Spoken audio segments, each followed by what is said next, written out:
بسم اللہ الرحمن الرحیم۔ السلام علیکم ورحمۃ اللہ وبرکاتہ۔ آج کی ویڈیو میں ہم صحیح بخاری کی دو اہم حدیثوں پر روشنی ڈالیں گے جو نیت کی اہمیت اور پہلی وحی کے نزول کی کیفیت سے متعلق ہے۔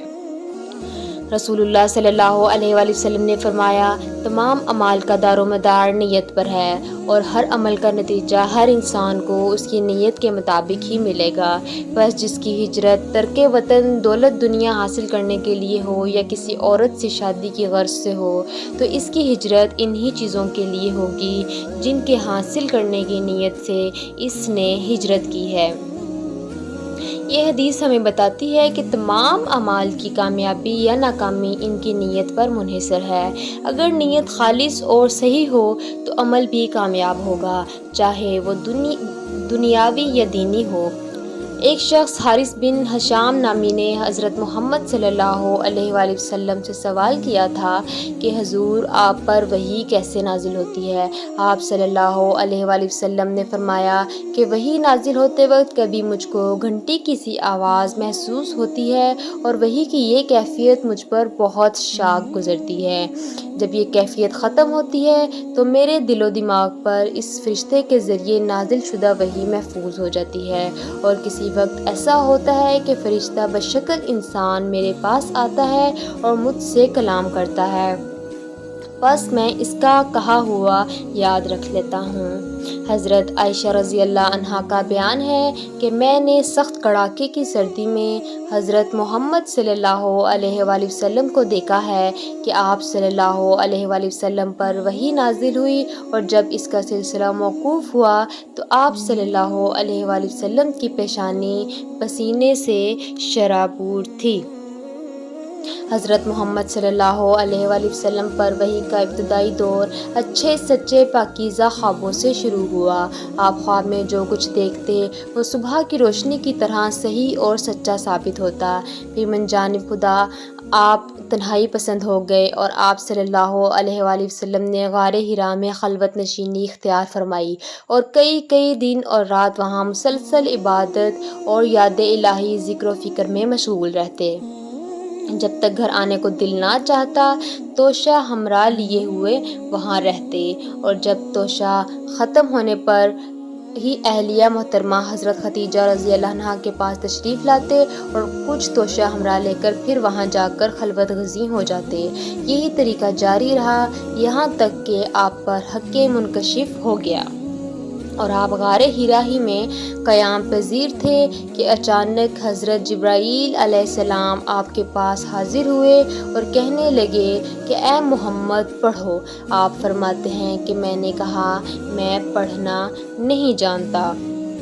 آپ صلی اللہ علیہ وآلہ وسلم فرماتے ہیں کہ فرشتے نے مجھ کو پکڑ کر اتنے زور سے بھینچا کہ میری طاقت جواب دے گئی، پھر مجھے چھوڑ کر کہا کہ پڑھو۔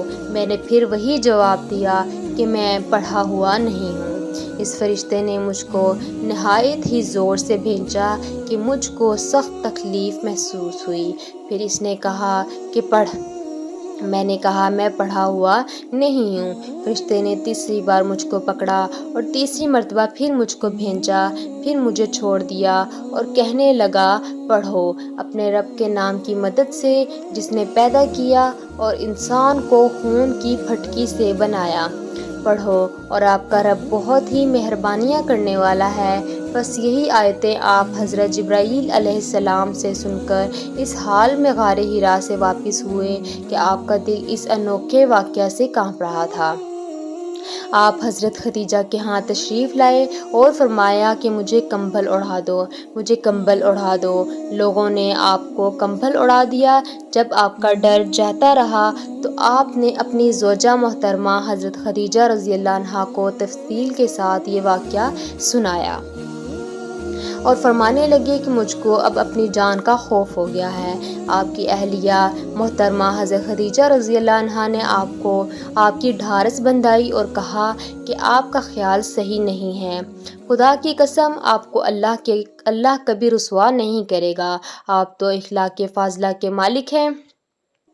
مفلسوں کے لیے آپ کماتے ہیں، مہمان نوازی میں آپ بے مثال ہیں اور مشکل وقت میں آپ امر حق کا ساتھ دیتے ہیں۔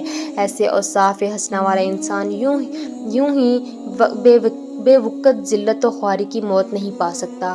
پھر مزید تسلی کے لیے حضرت خدیجہ رضی اللہ عنہا آپ کو ورقہ بن نوفل کے پاس لے گئیں، جو ان کے چچا زاد بھائی تھے اور زمانہ جاہلیت میں نصرانی مذہب اختیار کر چکے تھے اور عبرانی زبان کے کاتب تھے۔ چنانچہ انجیل کو بھی حسب منشاء خداوندی عبرانی زبان میں لکھتے تھے۔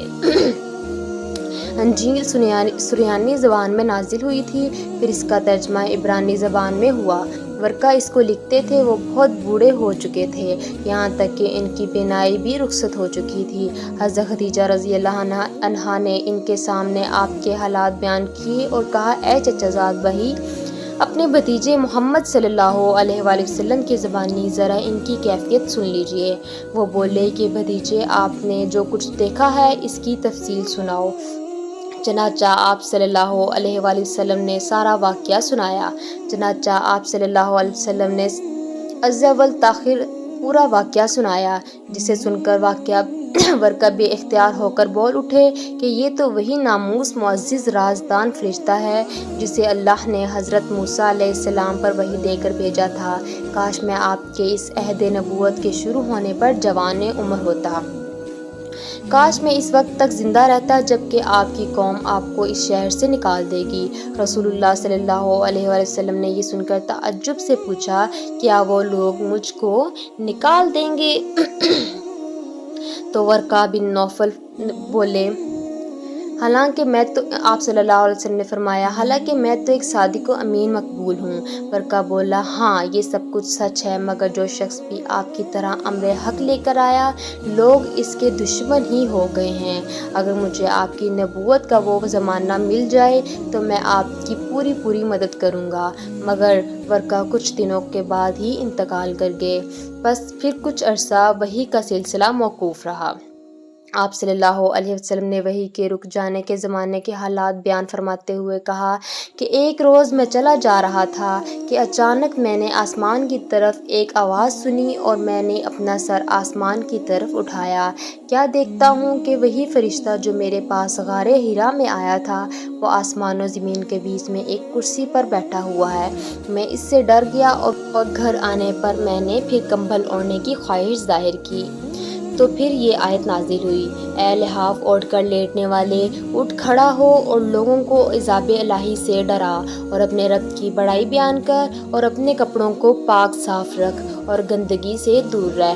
اس کے بعد وحی کا سلسلہ پے در پے شروع رہا۔